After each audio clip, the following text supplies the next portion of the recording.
Week 2 NFL action begins with the Cleveland Browns taking on division rivals Baltimore Ravens in Baltimore, as the 1-0 Cleveland Browns would travel to Baltimore looking to make their season 2-0 under the lead of rookie quarterback DeShone Kizer.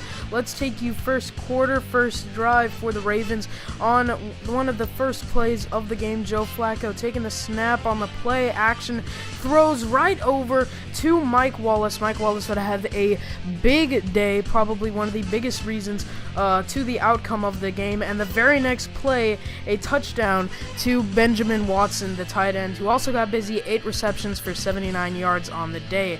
Now let's go out to the first drive for Cleveland, as DeShone Kizer would find old reliable Corey Coleman as he bulldozes the corner. Another play, same drive, DeShone Kizer scrambling out, showing that he has those legs. I mean, he did say that he was trying to be like a Tom Brady, Cam Newton kind of guy.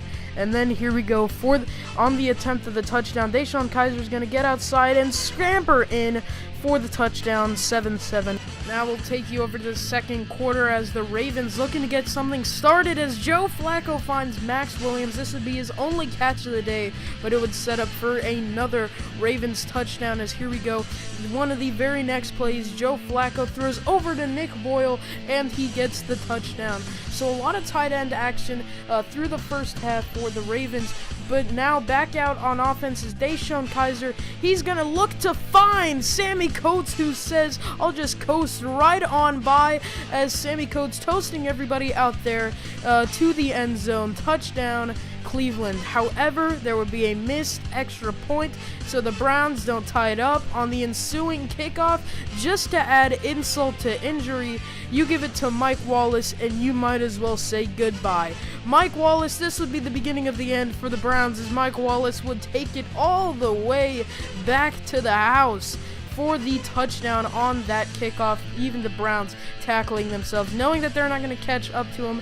Not a good day for the Browns defense. However, back out on offense, Kizer trying to make something happen on the next drive, throws on the run, intercepted by CJ Mosley. That would be one of the 4 interceptions that Kizer threw on the day, and now the Ravens take an even bigger lead. Kizer not looking too good this game, trying to make a lot of big plays and not taking his time with the football. Speaking of Mike Wallace from earlier, with another touchdown, and just a tremendous game for him today. And on the later drive for the Browns, Corey Coleman, old reliable as I called him, one of the few bright spots this game for Cleveland, would get a touchdown.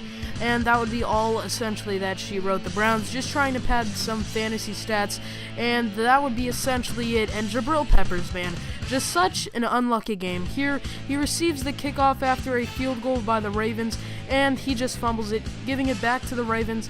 And that essentially describes how the game went for the Browns. So that would be all. Thank you all for tuning in. Next week, the Browns will take on the Colts, as the Browns fall to 1-1, and the Ravens keep up at 2-0. So that would be all. Thank you all for listening, and we'll see you next time. Good night, everybody.